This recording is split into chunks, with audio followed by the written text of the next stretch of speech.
Une équipe de scientifiques italiens affirme avoir découvert des structures mystérieuses sous l'une des pyramides du plateau de Gizeh grâce à la tomographie radar. Une technologie qui détecte de manière non invasive d'énormes structures cylindriques qui s'étendent profondément sous terre. 648 mètres pour être exact, et qui seraient reliées à des structures encore plus profondes. Cette nouvelle incroyable est apparue récemment et a littéralement pris d'assaut Internet, provoquant un buzz parmi de nombreux médias et amateurs de mystères anciens qui ont rivalisé pour être les premiers à rapporter cette incroyable nouvelle. La fureur s'est répandue à un tel point que beaucoup d'entre vous m'ont demandé de couvrir le sujet, ce qui est vraiment intéressant. Et si cette nouvelle était officiellement confirmée, cela pourrait être l'une des plus grandes découvertes de l'histoire de l'humanité et serait la preuve irréfutable que les pyramides ne sont pas ce que la plupart des gens pensent qu'elles sont. Et des gens comme Nikola Tesla auraient donc eu raison depuis longtemps. Mais aujourd'hui, nous allons essayer de démêler le vrai du faux et voir ce qui a vraiment été découvert et ce qui n'est que du pur sensationnalisme. Car l'histoire, bien que très intéressante, n'est pas si simple, et certaines choses sont de purs mensonges. Alors, y a-t-il quelque chose de caché sous l'une des pyramides de Gizeh? La réponse la plus courte possible est oui, mais la vraie question est, qu'est-ce qui est vraiment caché? Bienvenue sur La Vérité est ailleurs.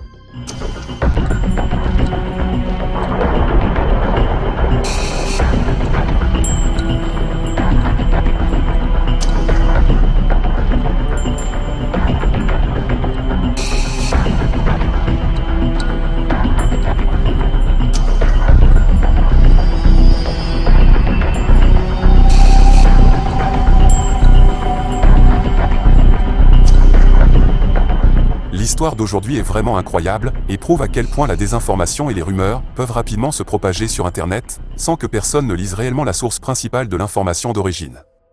Eh bien, cette information, je l'ai lue moi-même. Je l'ai lue en détail et à plusieurs reprises, et aujourd'hui, vous découvrirez la véritable histoire derrière ce buzz médiatique et ces deux scientifiques italiens qui sont actuellement très controversés. Cette histoire incroyable a donc commencé à travers des réseaux sociaux d'influenceurs de troisième ordre, qui a ensuite débordé sur d'autres médias en devenant virale. Et cette histoire, telle qu'on nous la raconte, la voici. En utilisant la tomographie par radar à synthèse d'ouverture, les scientifiques Corrado Malanga, de l'université de Pise, et Filippo Biondi, de l'université de Scarborough, ont scanné la pyramide de Képhren et ont découvert ce qui semble être une sorte de système souterrain qui s'étend jusqu'à 2 km sous les 3 pyramides principales. Les résultats, annoncés dans un article scientifique et dans un communiqué de presse publié le 15 mars, détaillent des structures identiques à plusieurs niveaux, reliées par des passages géométriques près de la base de la pyramide. Encore plus impressionnante fut la découverte de 8 étranges structures verticales entourées d'un chemin en spirale, comme des escaliers, descendant à plus de 640 mètres sous la surface. Ces structures, comme des puits, sont reliées à leur extrémité par des chambres massives en forme de cube. Ces dernières phrases sont récemment apparues mot pour mot, des médias, à divers influenceurs, y compris des influenceurs sur TikTok, qui nous expliquent en moins d'une minute comment les choses se passent réellement. Franchement, je ne trouve pas cela très sérieux. En effet, 99% de ceux qui parlent et écrivent sur cette histoire n'ont absolument rien vérifié et n'ont vraiment aucune idée de ce qu'ils disent. Aujourd'hui bien sûr, je vais vous le prouver, car contrairement à eux, j'ai effectivement lu cet article de recherche de ces scientifiques italiens. Déjà, ce n'est pas du tout une nouvelle récente comme l'ont présenté les médias, car en réalité, ces scientifiques ont publié ce travail de recherche en 2022. Il y a donc 3 ans. Mais cette nouvelle sensationnelle n'est apparue que très récemment, précisément à cause de plusieurs personnes, dont Alex Jones, mais bien sûr aussi à cause d'une certaine presse qui relaie ce genre de fausses nouvelles.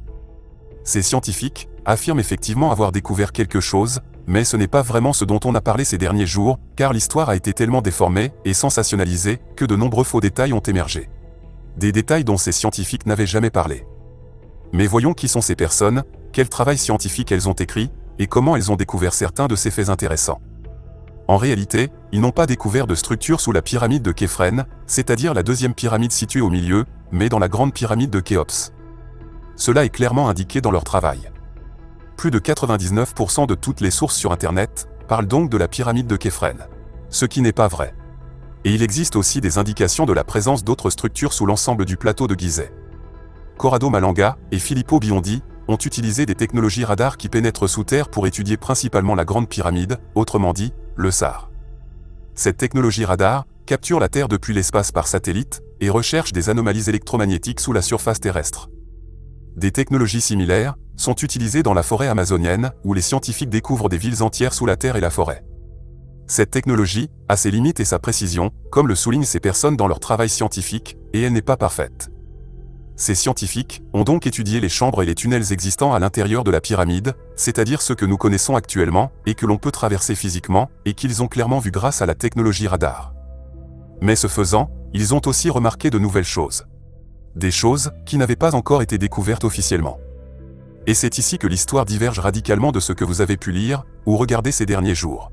Car nulle part dans leur travail scientifique, on ne mentionne des structures ayant la même hauteur, la même largeur, et de la même profondeur que dans d'autres sources médiatiques, qui parlent de structures s'étendant jusqu'à 2 km. Ce n'est mentionné nulle part.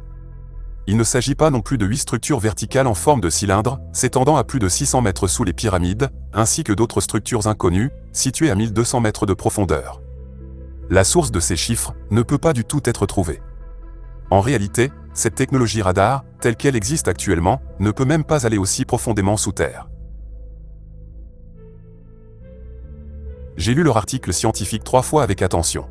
Et dans cet article de 2022, qui est donc la véritable source de leurs travaux de recherche, je n'ai trouvé ces chiffres spécifiques indiqués nulle part. J'ai trouvé bien sûr autre chose, qui est très intéressant, et dont je vais vous parler bientôt, mais je n'ai pas trouvé de choses comme ça. Et maintenant vient la véritable histoire, et leur vrai travail scientifique. Ces Italiens sont donc de véritables scientifiques. En 2022, ils ont écrit cet article, et ont fait des liens vers des choses très intéressantes, qui sont très dérangeantes pour la communauté scientifique et les égyptologues. Je vais bien sûr vous en faire un rapide résumé, mais si vous avez le temps, je vous conseille de le lire. Étrangement, cet article de recherche n'a toujours pas été évalué par d'autres scientifiques depuis 3 ans. Il faut savoir que la science fonctionne sur le principe de l'évaluation par les pairs, c'est-à-dire par d'autres chercheurs ou experts, qui sont officiellement reconnus par la communauté scientifique. Alors disons que vous avez une sorte d'hypothèse, ou un début de théorie. Vous faites des recherches, et vous arrivez à la prouver. Après vous devez écrire un article scientifique, et le publier. Ensuite, d'autres scientifiques, qui sont officiellement reconnus, examinent et révisent votre article, en recherchant de possibles erreurs, ou des lacunes dans votre travail. Si votre travail est confirmé par plusieurs chercheurs et experts réputés, alors cela signifie qu'il est reconnu par la communauté scientifique. Et votre travail devient officiellement une véritable théorie, ou un fait scientifique. Le problème est que leur travail n'a toujours pas été examiné par qui que ce soit, et je vais vous dire pourquoi. Les autres scientifiques traditionnels, qui représentent la majorité, fuient ce type de scientifiques comme la peste, et ne veulent même pas lire de tels ouvrages. Et pourquoi? Parce que selon la science officielle, c'est de la pseudoscience. Tout chercheur qui s'écarte de la bien-pensance, et propose des théories alternatives, se voit tout de suite banni de la communauté scientifique. Et quand les scientifiques traditionnels regardent le travail de ces chercheurs, ils se rendent compte que ces personnes proposent des thèses sur d'anciennes civilisations oubliées, et qu'ils écrivent même des livres sur les extraterrestres. Voici l'un des livres de Corrado Malanga. Il suffit de regarder la couverture pour comprendre que je n'ai pas besoin de vous traduire le titre. Voici la véritable raison pour laquelle personne n'a encore examiné leur travail scientifique réel. Parce que dès que vous entrez dans le monde des extraterrestres et des anciennes civilisations perdues, ou si vous mentionnez simplement l'Atlantide, votre carrière scientifique se terminera en fait à ce moment-là. Dans les cercles traditionnels, bien sûr. Mais il y a autre chose de bizarre. Si leur travail scientifique est vraiment une absurdité pure et simple, à quel point serait-il difficile de réviser leur travail, et de les dénoncer comme étant des charlatans, qui n'ont tout simplement aucune idée de ce dont ils parlent? Eh bien, même cela ne s'est pas produit, et pourtant, il existe plusieurs revues scientifiques. Ce qui signifie peut-être que ces scientifiques ont vraiment fouillé quelque part où ils n'auraient pas dû le faire, en utilisant des méthodes scientifiques. Parce qu'ils ont présenté cela dans leur travail, et que c'est en fait une véritable découverte de certaines structures souterraines sous la Grande Pyramide. Ils affirment que grâce à cette technique radar, ils ont découvert de nouveaux tunnels, et de nouveaux couloirs sous la Grande Pyramide, et qu'ils ont également découvert de nouvelles chambres et structures cylindriques. C'est en effet très similaire à ce que vous avez déjà entendu de la part de toutes ces autres personnes sur Internet ces derniers jours, mais voici la différence. Ces chambres et ces structures ne sont pas situées à plus de 600 mètres de profondeur, mais à l'intérieur de la pyramide, légèrement en dessous. Des espaces vides artificiels nouveaux, encore physiquement inconnus, que nous n'avons même pas encore atteints. Et non, ça ne ressemble pas à ça, ce ne sont que des spéculations. Si vous voulez savoir à quoi ils ressemblent vraiment, d'après ces images de tomographie radar, cela ressemble à ceci. La découverte de tels tunnels et de chambres ne pose toujours pas de problème pour la science, car ils sont souvent découverts dans d'autres endroits en Égypte et aussi dans le reste du monde. Le problème réside dans l'interprétation et la théorie de ces scientifiques italiens qui pensent que toutes ces structures sont souterraines. En fait, elles feraient partie d'un système très complexe, car ces scientifiques croient que les pyramides étaient en réalité des installations énergétiques. C'est-à-dire des sortes de centrales électriques pour produire de l'énergie. En fait, Ils ont écrit sur ce sujet dans leur article scientifique, et même sur leur fonctionnement, qui est abordé en détail dans cette partie de l'article. Ils pensent que le Nil était autrefois beaucoup plus proche des pyramides elles-mêmes, et que la zone autour des pyramides aurait été intentionnellement inondée. Donc à côté des pyramides elles-mêmes, ils pensent qu'il y avait une sorte de port, où l'on pouvait accoster avec des navires juste à côté des pyramides, qui aurait été une sorte d'immense piscine. Et leur hypothèse scientifique est que toutes ces ouvertures sont les chambres et tunnels que nous connaissons aujourd'hui, mais celles qu'ils prétendent avoir découvertes auraient été utilisées pour se remplir de l'eau du Nil. Selon eux, il y avait en réalité un immense bassin autour de la pyramide, d'où l'eau montait jusqu'à une hauteur de 90 mètres, sur ce qui était très probablement une pierre de diorite. Grâce à des mécanismes comme celui-ci, l'eau aurait effectivement été déversée dans le puits sud de la grande pyramide. Cette eau coulait ensuite vers la chambre dite du roi, qui ne serait pas complètement remplie, si l'eau commençait à monter vers le nord, créant ainsi une poche d'air à l'intérieur de la grande chambre. La chambre dite de la reine aurait également été partiellement remplie et serait reliée à d'autres chambres qui n'ont pas encore été découvertes. Et ils pensent que l'immense vide, récemment découvert dans la grande pyramide, était lié à ce système. Ensuite, en utilisant le vent, ou d'autres forces telles que les forces vibratoires de la Terre, ou l'électromagnétisme, la pyramide aurait été activée à travers ces chambres nouvellement découvertes. Elle s'élevait alors jusqu'au sommet, créant des vibrations résonantes. Des vibrations qui se propageaient dans l'eau, créant ainsi une énergie qui pouvait ensuite être utilisée pour guérir des individus à l'intérieur de la grande pyramide, ou à des fins religieuses. En bref, selon cette partie de leur travail scientifique, sur plusieurs pages de texte, et selon leurs spéculations, les pyramides généraient de l'énergie. Car selon ces scientifiques italiens, les pyramides étaient en réalité des centrales électriques résonantes, directement alimentées par le Nil. Là où cette eau aurait circulé à travers les systèmes des pyramides, pour ensuite retourner vers le Nil. Il s'agirait essentiellement d'une version alternative de nos centrales électriques et de nos barrages modernes, mais avec des principes de fonctionnement complètement différents. Car lorsque les pyramides fonctionnaient correctement, elles créaient de l'énergie, grâce aux vibrations de la terre et de l'eau. C'est une hypothèse très intéressante, et aujourd'hui, nous en savons un peu plus sur ces énergies, ces vibrations, et nous connaissons leur potentiel. Le problème avec toutes ces théories et ces hypothèses, c'est qu'elles mettent entre les mains des Égyptiens des choses bien plus avancées que ce dont ces gens étaient censés être capables, il y a environ 4500 ans, date de construction présumée des pyramides, selon les égyptologues. Sans oublier qu'officiellement, on nous dit qu'il s'agissait de tombeaux. Et comme nous parlons de tombeaux, voici une information très intéressante pour tous ceux qui ont écouté ce genre de connaissances. Bien sûr, dans les écoles et dans divers documentaires. Quand on parle des pyramides égyptiennes, on fait évidemment référence à ces 3 pyramides principales du plateau de Gizeh. Et ce qui va surprendre certains d'entre vous, c'est qu'il n'y a absolument aucune preuve que c'était des tombeaux. Vous ne le croirez peut-être pas, mais il n'y a vraiment aucune preuve. Les seules preuves viennent de ces scientifiques. Ces structures souterraines ne sont pas situées à 640 mètres de profondeur, mais sont beaucoup moins profondes. En fait, c'était un système qui créait des vibrations mécaniques, et ensuite la pyramide pouvait créer de l'énergie. Et il parle de traces évidentes d'érosion hydrique, trouvées à l'intérieur de ces pyramides, et à l'intérieur de diverses chambres et passages, ce qui est une information très intéressante. C'est donc exactement de cela dont ils parlent dans leur travail, et non pas de structures cylindriques, qui descendent à plus de 640 mètres de profondeur, ni d'une vaste cité souterraine, s'étendant à plus de 1200 mètres sous les pyramides de Gizeh. Tout cela n'est donc que pure invention et sensationnalisme, car aucun de ces influenceurs, qui ont relayé ces fausses informations, n'a pris le temps de lire leur œuvre originale. Et comme vous pouvez le constater, même sans tous ces mensonges, leur travail scientifique reste très intéressant, car ce dont parlent ces scientifiques italiens ne rentre tout simplement pas dans le récit officiel, et confirme une nouvelle fois les théories de Nikola Tesla. Un homme qui était littéralement, et sans exagération, obsédé par ces pyramides. Ce fut vraiment une véritable obsession tout au long de sa vie. Parce que Tesla était convaincu que les pyramides étaient réellement alimentées en énergie. Ainsi, ces centrales électriques, qui utilisaient le champ magnétique terrestre, ne servaient pas seulement à produire de l'énergie, mais aussi à la transmettre. Tesla, avec ses inventions, a littéralement créé les bases de l'apparition de notre monde d'aujourd'hui, en créant notre système électrique d'approvisionnement énergétique moderne, et en créant un moyen sans fil de transmettre cette énergie. Il n'a jamais remporté de prix Nobel. C'est vraiment incroyable, et vraiment injuste. Et savez-vous pourquoi ? Parce que cet homme, malgré tous ses mérites, était considéré comme un fou qui avait fantasmé toute sa vie sur les pyramides. Il fantasmait aussi sur beaucoup d'autres choses. Mais est-ce vraiment le cas, puisque son travail sur la transmission d'énergie sans fil semble avoir été directement inspiré par les pyramides?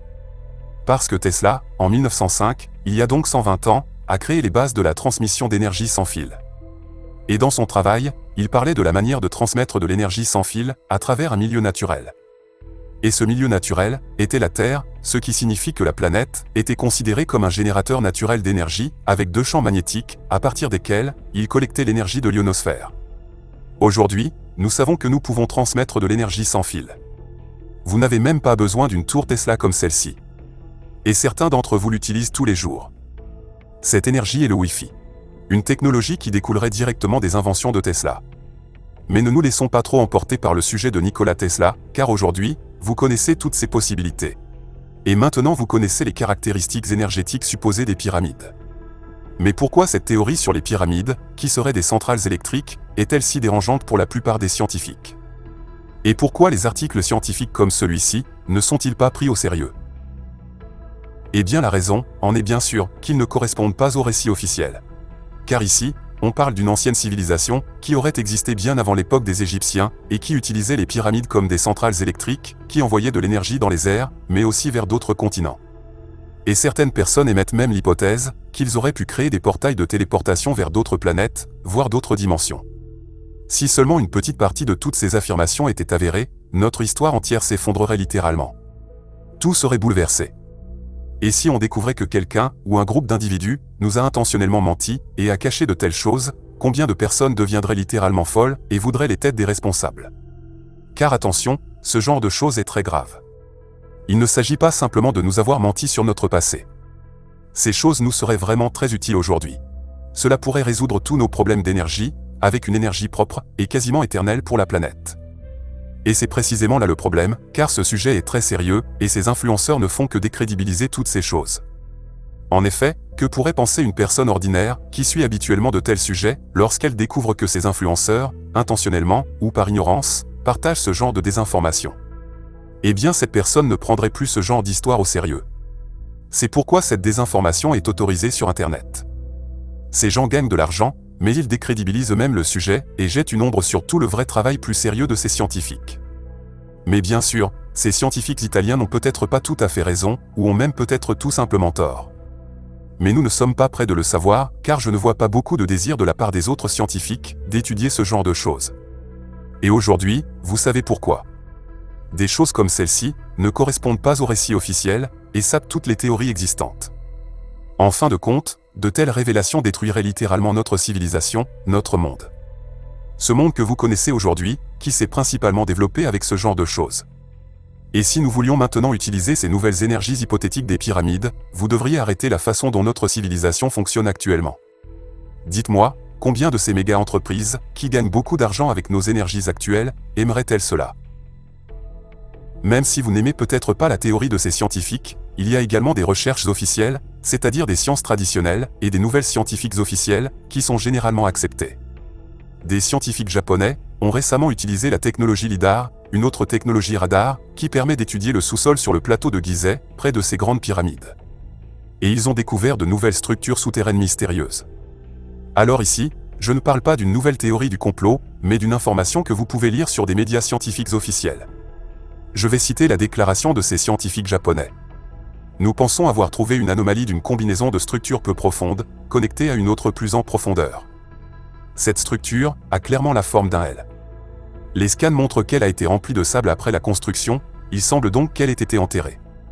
À un moment donné, c'était peut-être l'entrée d'une structure plus profonde. Cette structure mesure 10 mètres de long et est enterrée à environ 2 mètres de profondeur. Et en dessous de cette structure en forme de L, les scanners montrent une autre structure plus profonde, une anomalie de haute résistance. Bien que les chercheurs ne soient pas sûrs du contenu de cette structure, ils disent qu'elle pourrait être vide ou remplie de matériaux comme du sable ou du gravier, mais ils ne le savent pas encore pour le moment. Et les dernières nouvelles sont que les recherches sont toujours en cours. Comme vous pouvez le constater sur tout le plateau de Gizeh, où que vous cherchiez, vous trouvez des structures spéciales.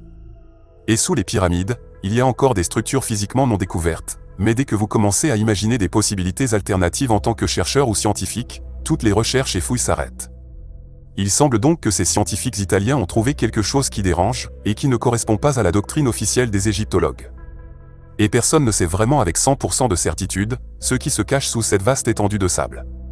Peut-être une ancienne salle des archives de notre histoire perdue, de nos connaissances anciennes, comme certains le spéculent, qui pourraient être des vestiges de la civilisation des Atlantes, et de leur technologie. Ou disons, un deuxième sphinx. Avez-vous déjà entendu parler de cette possibilité, qu'il y ait eu un autre sphinx? Ou bien un système énergétique souterrain, pour alimenter les pyramides? Et oui, les possibilités sont innombrables.